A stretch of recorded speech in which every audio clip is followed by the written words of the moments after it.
계속되는 야곱의 이야기, 오늘도 우리가 묵상합니다. 창세기 29장 1절부터 20절. 야곱이 돌베개를 베고 자다가 꿈에 하나님을 보았고 하나님의 말씀을 들었고 그 땅을 베델이다, 하나님의 집이다, 그리고 하나님 앞에 소원한 다음에 그는 이제 먼 길을 그 루스 베델에서부터 하란까지 이제 이렇게 가서, 오늘 이 장면에서는 이제 그가 정말 하란에 가서 꼭 만나야 될 사람들을 어머니가 가라고 했던 그곳에 무사히 당도한 모습을 우리가 보게 됩니다. 그래서 오늘 이 장면은 야곱의 인생에서 정말 가장 소중한 사람들을 만나는 그런 장면이죠. 첫 만남의 그런 순간입니다. 그 중에 두 명은 자기 아내가 될 사람들이었고, 그 중에 한 사람은 자기 인생의 맞수라고 할 수 있나요? 적수라고 할 수 있나요? 그런 사람을 만나게 되지요. 야곱의 이야기는 참 다채롭습니다. 그렇죠?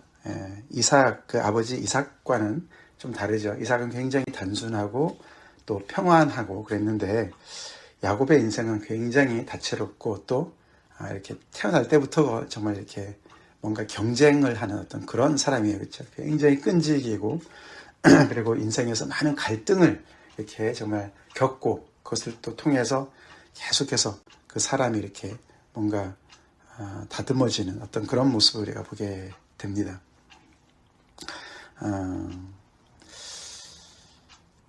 오늘 그 본문의 시작이 야곱이 길을 떠나, 이렇게 이제 시작을 합니다. 그 오늘 매일 성경에도 잘 주석을 달아놨는데, 그 길을 떠났다는 그 단어가 나사라고, 나사라고 그러는데, 그것이 이렇게 굉장히 발걸음도 가볍게 힘차게 떠났다, 그런 뜻이 있어요. 새로운 결심과 활력으로 출발했다, 그런 뜻이 있습니다.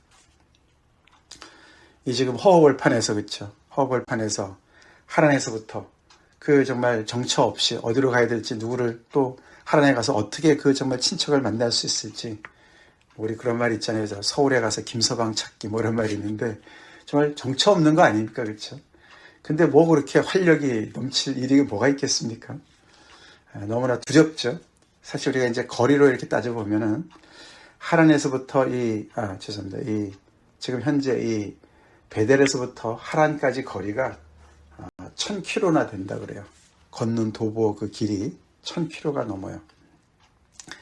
지금 벌써 이제 집에서부터 여기 그 베델까지 그것도 한 100km 정도 되거든요.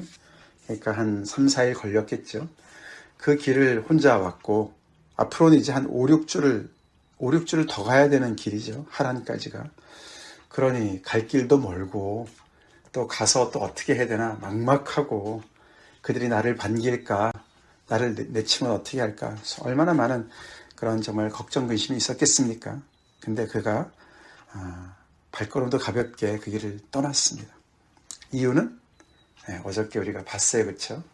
28장에서 하나님께서 그가 잘 때 가장 연약한 그 순간에 그에게 나타나셔서 일방적으로 그의 정말 인생을 책임지시겠다고, 내가 너와 함께 할 거고 너를 보호해 줄 거고 너를 다시 이 땅으로 돌아오게 할 것이다, 그렇게 말씀해 주시고, 또 너가 큰 민족을 이루고 많은 사람들을, 또 모든 민족이 너를 통해서 정말 복을 받을 것이다, 이런 정말 엄청난 약속을 해주신 그 약속 때문인 줄 믿습니다. 야곱은 거기에 힘을 얻었죠. 그래서 그런지 오늘 이 본문을 보니까 정말 순조롭게 일이 진행이 됩니다. 그래서 그런 것이죠. 아멘. 정말 하나님께서 붙잡은 인생, 결국은 하나님께서 그 발걸음을 인도하시는 줄로 믿습니다. 꼭 만나야 될 사람들을 만나게 해주시고, 또 모든 일들을 하나하나 풀어가 주실 줄로 믿습니다. 오늘 본문에도 하나님은 전면에 등장하지 않으시지만 하나님께서 뒤에서 다 이 야곱의 인생을 이끄시는 것이죠.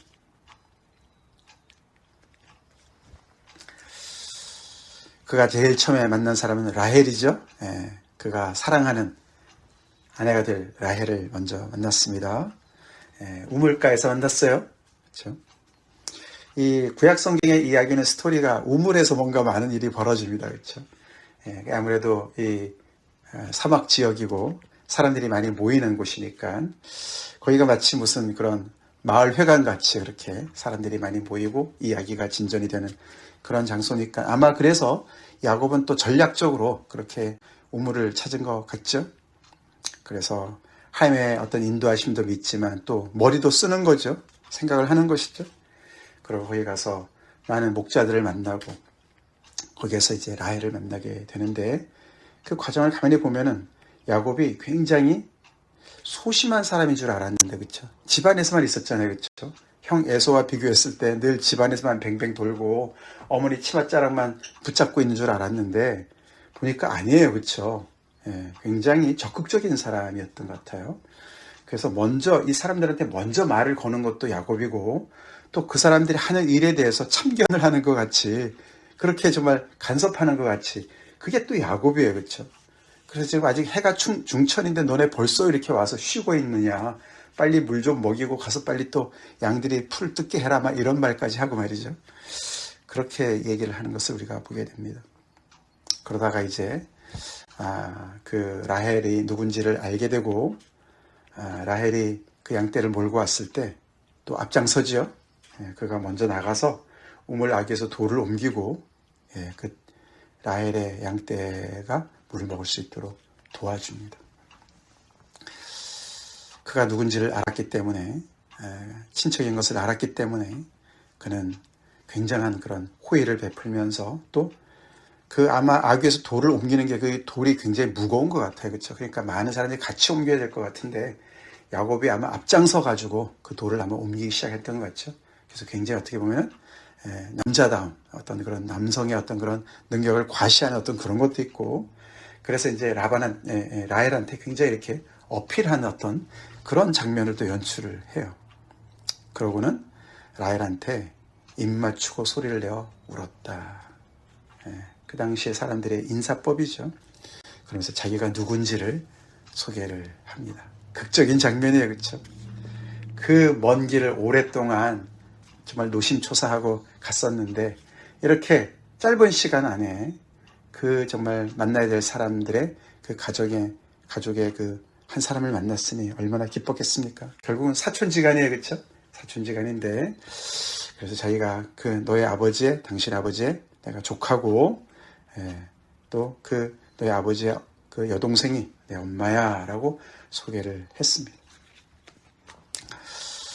그러고 결국 라헬이 집에 가서 이야기를 하고 그 라반을 오게 하죠.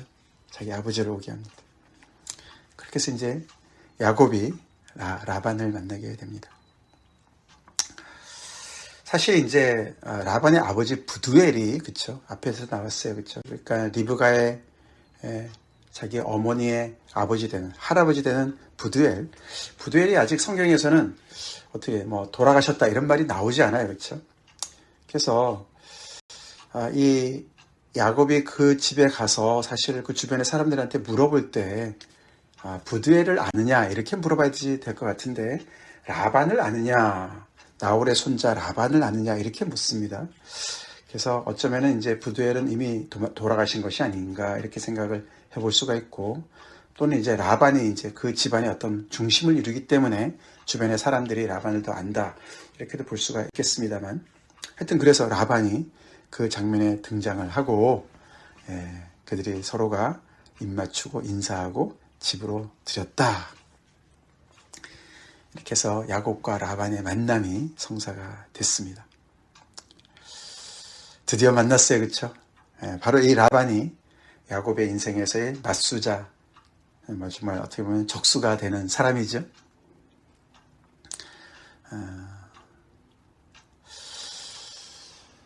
그 라반이 이야기를 다 듣고 야곱이 말을 했습니다. 그렇죠? 자기가 어떻게 해서 여기까지 왔다라고 이제 얘기를 다 모든 일을 라반에게 말을 하니까 너는 참으로 내 혈육이다. 이제 뭐 집안 이야기 소상하게 다 이야기 듣고 그러니까 넌 틀림없이 내 조카구나 뭐 그런 말이겠죠. 그 당시에 뭐 사진도 없고 말이죠. 뭐 어떻게 증명을 하겠습니까? 그런데 이제 이야기를 자초지종을 다 들어보니 앞뒤가 다 맞고 뭐 생김새도 어느 정도 또 누이 동생의 모습도 보였을 것이고 그렇게 해서 확인을 한 다음에 네, 혈육이다 그렇게 이제 환대를 해 줍니다. 그리고 한 달을 지냈다. 그러고 나서 이제 라반이 먼저 시작을 합니다. 너가 내 조카긴 조카인데 어찌 그냥 공으로 내 일을 해주겠느냐. 품삯을 말해라. 이렇게 얘기를 해요. 그렇죠? 아마 그 사이에 이제 야곱이 집안일도 좀 거들고 그랬겠죠. 그냥 뭐 있기는 뭐 했을 것이고 특별히 또 앞에서 봤지만서도 야곱이 굉장히 부지런한 사람이에요. 그렇죠? 머리만 부지런한 게 아니라 몸도 꽤 부지런한 사람 같습니다. 그러니까 이것저것 아마 거들면서 또 앞에서도 봤듯이 뭐 이렇게 남의 이야기를 하는 일도 이렇게 보면서 저걸 왜 저렇게 하지? 이렇게 하면 더 좋을 텐데 뭐 이런 판단이 있는 거예요. 그렇죠? 그리고 굉장히 적극적인 면도 있고 더군다나 또 이제 뒤에 나오지만 자기가 벌써 이렇게 사모하는 사람도 생겼어요. 그러니까 얼마나 뭐 열심히 했겠습니까? 그러니까 아마 라반이 그런 걸 다 지켜봤겠죠. 사실 우리가 나중에 알지만서도 라반이 야곱보다 한 수 위에요. 그렇죠? 한 수 위입니다. 오늘 이 매일 성경에도 속이는 자 야곱이 더 잘 속이는 라반을 만난 거예요. 그래서 우리가 어저께도 봤지만 참 하나님은 신기하세요. 그렇죠? 하나님께서 이렇게 그 야곱을 그렇게 축복해 주시면서 야곱의 인생을 인도하시는데 라반 앞으로 인도를 하세요.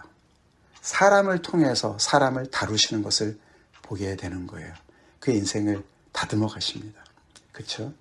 야곱이 형 에서는 만만하게 여겼어요. 그렇죠? 그래서 모든 것들을 원하는 데 다 얻었어요. 근데 그런 야곱이 이 라반한테 가서 당합니다. 그대로 당해요. 마치 거울 앞에 자기 자신의 모습을 보듯이 라반 앞에서 완전히 그냥 당하는 그런 스토리가 앞으로 펼쳐지지 않습니까? 참 하나님의 참 굉장히 이렇게 그 유머러스한 어떤 그런 지혜인 것 같습니다. 그런 라반을 우리가 이제 좀 미리 생각해 보면 다 보고 있어요. 그렇죠? 야, 야곱이 내 딸을 좋아하네. 그리고 굉장히 똘똘하네. 그렇죠? 굉장히 부지런하네. 이런 거 다 봤겠죠. 다 봤을 겁니다. 그러니까 이제 내 품삯을 말해봐. 이렇게 얘기를 하는 거죠.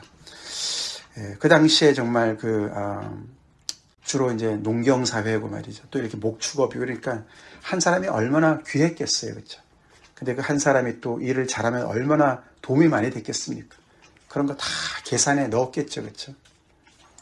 그러니까 아니나 다를까 이 야곱이 옳거니 내가 정말 기대했던 순간이 왔구나. 그러고는 외삼촌한테 얘기를 합니다. 제가 작은 딸 라헬을 위하여 외삼촌에게 7년을 섬기겠습니다. 저 그냥 먹고 재워만 주세요. 그리고 제가 다른 보상 하나도 안 받고 7년을 섬길 테니까 당신의 작은 딸 라헬을 저한테 아내로 주십시오. 라고 얘기를 하는 거죠. 야곱은 아마도 내가 7년은 정말 굉장히 긴 기간이지만 7년을 제한하면 외삼촌이 거절을 못할 거야. 그런 계산을 했던 것 같아요. 혹시라도 거절하면 어떻게 해요. 그렇죠? 그러니까 넉넉히 잡아서 7년을 얘기한 겁니다. 그러니까 나름대로 머리를 굴린 거예요. 그걸 라반이 모를 리가 없습니다. 그래서 우리가 이런 성경을 보면 참 재밌어요. 그렇죠? 라반이 뭐라 그럽니까? 뭐라고 대답했어요? 그래, 7년 좀 많은데 그래도 고맙다. 그래, 그러면 정말 내가 내 둘째 딸을 줄게. 뭐 이렇게 대답을 안 합니다. 그렇죠? 뭐라고 대답합니까? 그를 내게 주는 것이 타인에게 주는 것보다 나으니 준다는 말이 안 준다는 말이에요. 그렇죠? 분명히 얘기를 안 합니다. 여지를 남겨둬요. 그리고 너는 나와 함께 있어라. 그렇게 얘기를 합니다. 그렇게 붙잡아요.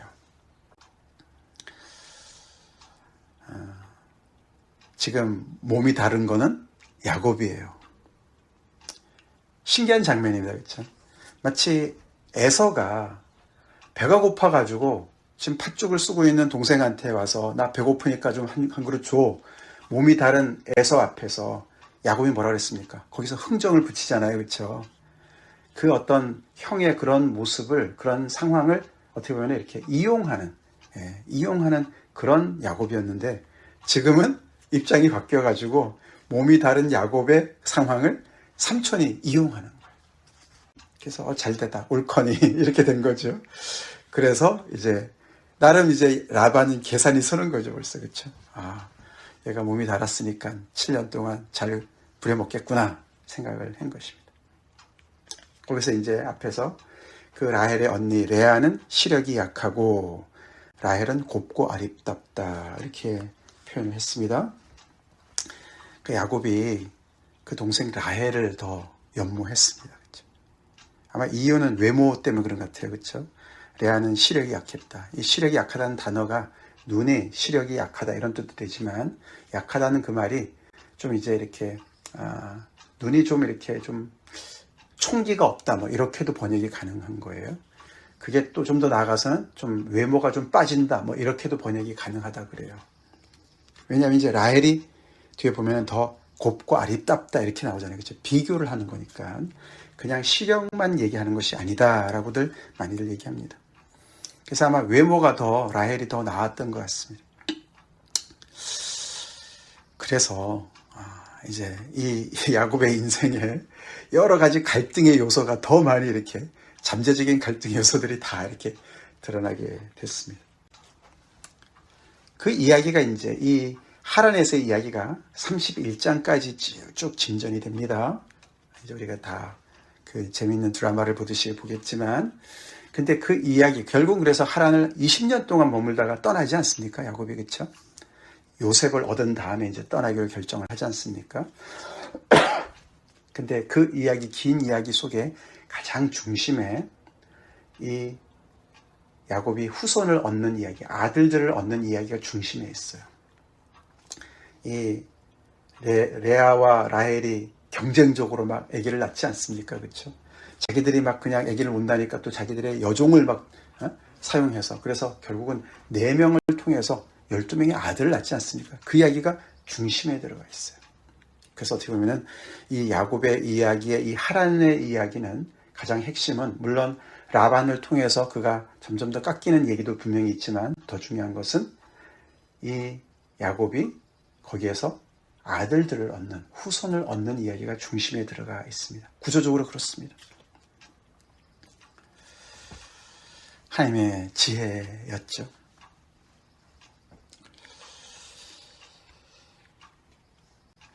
그래서 우리는 이 철저하게 야곱은 야곱으로 살아가요. 그렇죠? 모든 매사에서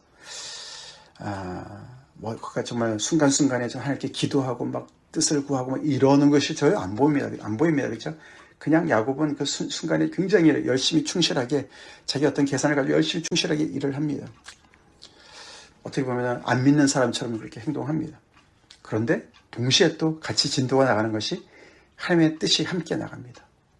하나님께서 계속해서 또 순간순간에 어떤 그런 꽉 막힌 그런 사정을 통하게 하시고, 그런 중에 또 야곱이 또 하나님께 기도하게 하시고, 하나님께 정말 의지하게 하시고, 이런 순간들이 군데군데 나오지만 결국은 이렇게 어떻게 보면 하나님께서 큰 틀을 잡고서 야곱을 이렇게 하나님의 뜻으로 인도해 나가신 어떤 그런 하나님의 손길을 우리가 느낍니다. 우리 어저께도 그렇죠? 우리가 성령과 동행하고 하나님께서 인도하시는 대로 정말 우리가 결정하고 판단하고 열심히 정말 적극적으로 주님의 뜻을 우리가 따라가면서 주님의 제자가 되는 이야기를 우리가 목적에 이끄는 삶을 통해서 배웠는데, 그게 생각보다는 이렇게 매 순간순간 내가 어떻게 해야 되냐 막 이렇게 정말 따져가지고 하기가 참 어려운 부분도 이렇게 구약의 말씀을 보면은 있습니다. 그래서 전반적으로 우리가, 어제도 그런 말씀 하셨잖아요. 그렇죠? 제 인생 전부가 하나님께서 인도하신 거예요. 이렇게 간증하신 분들도 계셨는데, 그 말이 맞는 게 바로 이런 측면에서 맞는 거예요. 우리 인생 주님 안에 있습니다. 주님 손 안에 있습니다. 안심해야 돼요. 안심해야 돼요. 그리고 하나님께서 나의 생각과 나의 판단과 모든 것들을 주님께 맡기고, 주님, 이 상황에서 최선의 길이 어딘가요? 그리고 결정하고 밀고 나가야 될 줄로 믿습니다. 발걸음을 떼야 되는 거예요. 두려워할 것이 없습니다. 그때 하나님께서 우리의 발걸음을 인도하신 줄 믿습니다. 아멘. 믿습니다. 야곱이 그래서 드디어 좀 어떻게 보면은 그의 인생 학교에 이제 들어간 거나 마찬가지입니다. 우리에게도 라반과 같은 사람을 붙여줄 때가 많이 있으십니다. 우리가 참 힘들어하는 그런 대상이 있을 수가 있어요. 근데 그 속에서 우리의 모습이 보일 때도 간간히 있지 않습니까? 그렇죠? 역지사지 뭐 이런 말이 있잖아요. 그래서 우리가 우리에게 주어진 모든 환경들 함께 감사합시다. 주님을 믿는 사람들은 그것도 감사해야 돼요. 내게 정말 내가 좋아하는 것만 감사하는 것이 아니라 전반적인 하나님께서 우리 인생을 전부를 역사하시고 인도하신다는 것을 우리가 믿고 우리 삶에 주어진 모든 요소들을 모든 사람들을 우리가 좀 하나님의 눈으로 바라보고 그 속에서 우리가 하나님의 인도하심을 받는 그런 우리 인생 되길 간절히 기도합니다. 다 같이 기도하시겠습니다. 하나님 감사합니다. 또 우리 창세기 이야기, 특별히 야곱의 이야기, 참 한편의 드라마를 보는 것 같이 참 이렇게 참 재미있는 스토리인데 그 속에서 정말 아버지 보일 듯 말 듯 하나님께서 당신의 뜻을 가지시고 인도하시고 역사하시는 하나님의 모습을 보게 하시니 감사합니다. 아버지 우리 인생 또한 주님의 장중에 붙잡혀 있는 것을 저희가 고백하며 믿고 주님 앞에 나아갑니다. 때로는 우리가 어떤 것을 결정해야 될지 막막할 때도 있지만 우리의 발걸음을 인도하시는 분은 하나님이신 것을 저희가 믿고 순간순간 주님을 의지하고 기도하지만 때로는 또 우리가 정말 아버지 위험을 무릅쓰고 결정해야 될 때 올바른 결정을 할 수 있게 도와주시옵시고 그래서 우리의 발걸음이 지나고 보니 하나님께서 참 우리를 인도해 주셨구나. 심지어는 라반 같은 인생도 사람도 만나게 하셨구나. 하나님의 뜻을 이루셨구나. 그렇게 우리가 나의 갈 길 다가도록 우리 인생을 인도하신 주님을 찬양하는 우리 인생 되게 하여 주시옵소서. 하나님 우리도 아버지 정말 어려운 길이지만 주님께서 우리가 함께 하신다고 우리를 보호하신다고 우리를 다시 집으로 인도하실 거라는 하나님의 약속을 붙잡고 오늘도 발걸음도 가볍게 주님 우리의 길을 나서는 저희가 되게 하여 주시옵소서. 감사하고 예수님 이름 받들어 기도를 옵나이다. 아멘.